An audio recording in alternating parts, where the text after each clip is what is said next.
बहुत सारी न्यूज़ है, टेक्सटाइल इंडस्ट्री और रेलवे इंडस्ट्री से। तो मैं रेलवे इंडस्ट्री को ज़्यादा प्रेफरेंस देता हूँ। तो सबसे पहले हम रेलवे इंडस्ट्री की बात करेंगे, क्योंकि आज उसके अंदर सर्किट्स लगते हुए देखने मिल सकते हैं या फिर स्टॉक मूवमेंट दे सकता है। बिकॉज कल तो टेक्सटाइल इंडस्ट्री का जो होना तो वो हो गया और आगे फिर से होने वाला है, लेकिन जितना आज होने वाला है वो रेलवेज में होने वाला है ज़्यादा से ज़्यादा। सबसे पहले मैं बात करूँगा IRCTC गणेश चतुर्थी ट्रेन।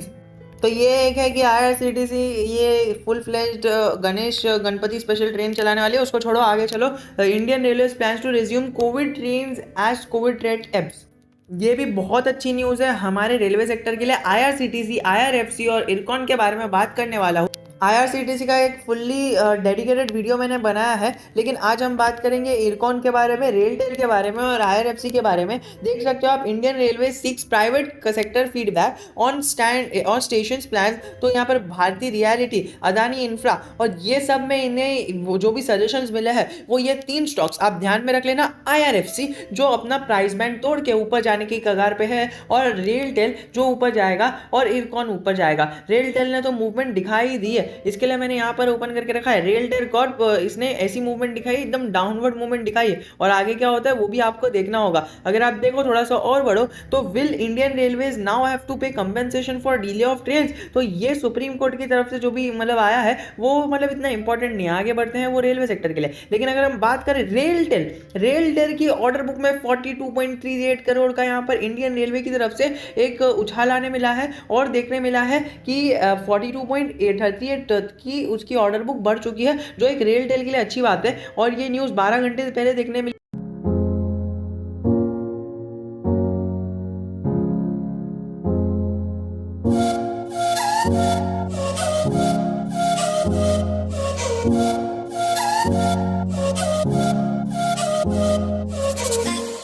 थी। मतलब ऑलमोस्ट आप सुबह के 10 बजे पकड़ सकते हो, और उसकी वजह से सुबह के 10 बजे से ऐसी कोई मूवमेंट नहीं आई है। और अगर हम थोड़ा सा और अब पीछे गए तो यहाँ पर हमें दिखता है कि ये 2 दिन पहले की न्यूज़ है कि Indian railways introduces new AC3 economic coaches. तो ये जो न्यूज़ थी वो थोड़ी सी पुरानी थी, वो हमने पहले कवर की थी। लेकिन ये जो रेलटेल की न्यूज़ है ना, ये हमें इम्पैक्ट करेगी किस स्टॉक को पता है? यहाँ पर रेलटेल को तो इम्पैक्ट करेगी, लेकिन इरकॉन को इतनी अच्छी तरह से इम्पैक्ट करी कि यहाँ पर 2% ऊपर चलेगा। आपको पता होगा इनका किस तरह से मतलब दोनों में है कि राइट्स रेल विकास निगम और रेलटेल, इरकॉन और IRFC, IRCTC, इनका एक आपको फैमिली ट्री चाहिए तो वो बताते ना कि किस तरह से कौन सा कनेक्टेड है। हालांकि नाम उस पर इसका है, जो न्यूज़ है उस पर नाम इसका है रेलटेल, और हमारे रिटेल इन्वेस्टर्स ने रेलटेल पर ही पैसा डाला और ऑपरेटर्स ने बराबर से उसको शॉर्ट सेल कर लिया। लेकिन हाँ, जब तक हमारे रिटेल इन्वेस्टर्स को पता नहीं होगा कि इसका फैमिली ट्री क्या है, वो कैसे इन्वेस्ट करेंगे ना। तो यहाँ पर जो इसका फैमिली ट्री है वो इरकॉन को फायदा हुआ, इरकॉन इंटरनेशनल को, और सीधा इसने अपसाइड दी है। और उसका एक सीधा सीधा फायदा हमें IRCTC की ओर भी देखते हुए देखने मिल रहा है, लेकिन उसके अंदर भी डाउनवर्ड मूवमेंट आई। अब I don't know why the reason will be, लेकिन जो भी होगा हमें 30 के ऊपर जाते हुए देखने मिलेगा, तब जाके इसके अंदर अपसाइड पकड़ के चलो और 50 का लेवल पकड़ के चलो। लेकिन जब तक ये अपने 30 के लेवल को क्रॉस नहीं करता है तब तक इसके अंदर कुछ मूवमेंट नहीं आएगी। 26 का 52 भी खाया लगा है, उसके ऊपर गया ही नहीं है स्टॉक। तो आप वो भी देख सकते हो, 3 हफ्ते पहले रिजल्ट शानदार आया है लेकिन कुछ भी मूवमेंट नहीं आई। अब चलो भाई दूसरी न्यूज़ की तरफ चलते हैं, बहुत ही इंपॉर्टेंट है। अभी रेलवे को कवर कर लिया ना, अभी आगे बढ़ते हैं हम आलोक इंडस्ट्रीज और ट्राइडेंट की तरफ। ट्राइडेंट 5% अप, और यहाँ पर आलोक इंडस्ट्रीज यहाँ पर 7% अप। और अगर देखो तो ट्राइडेंट तो ऊपर से 5% का एक अपर सर्किट लगा दिया है। अगर हम आगे और देखें तो ये न्यूज़ क्या आई है आपको, जैसा कि पता है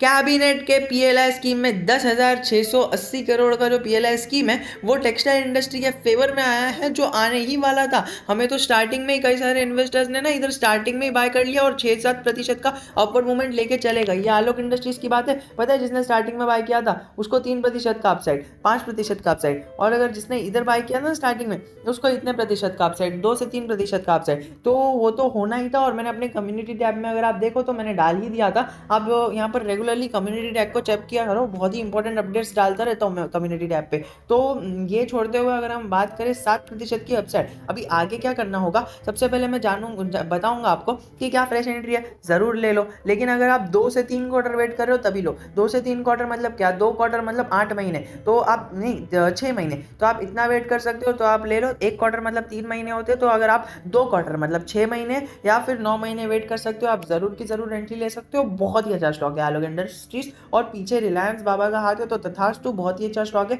और अगर हम बात करें आगे ट्राइडेंट की, तो ट्राइडेंट भी हमें अच्छा देखने मिल रहा है। देखिए, आपको पता है इंडियन हिस्ट्री में e-commerce giant future retail versus हमारा अमेज़न, ये दोनों के बीच में वॉर क्यों छिड़ा हुआ है? आपको एक छोटी-सी इनसाइट दे देता हूँ, बहुत ही इंपॉर्टेंट है, बहुत ही मज़ा आएगा, आप देखना। अगर ये नहीं देखना है तो स्किप कर देना, लेकिन आपको बहुत मज़ा आएगा। अगर आप देख रहे हो ना, तो यहाँ पर क्या है कि अमेज़न को इंडिया में आने का है। अमेज़न तो पहले से ही इंडिया में, सर आप क्या बोल रहे हो? लेकिन अमेज़न इंडिया में है, लेकिन उसके पास स्केलेबिलिटी नहीं है। क्यों? Because of government. गवर्नमेंट के ऐसे बहुत सारे रूल्स हैं जो अमेज़न और फॉरेन डायरेक्ट इन्वेस्टमेंट को है ना मतलब प्रेफरेंस इतनी नहीं देती है, तो डोमेस्टिक इन्वेस्टमेंट को बहुत ज़्यादा प्रेफरेंस देती है। तो रिलायंस इंडस्ट्रीज़ के मतलब हज़ारों स्टोर्स हैं, और यहाँ पर अमेज़न की बात करें तो उसके 100-150 जितने स्टोर्स हैं बस।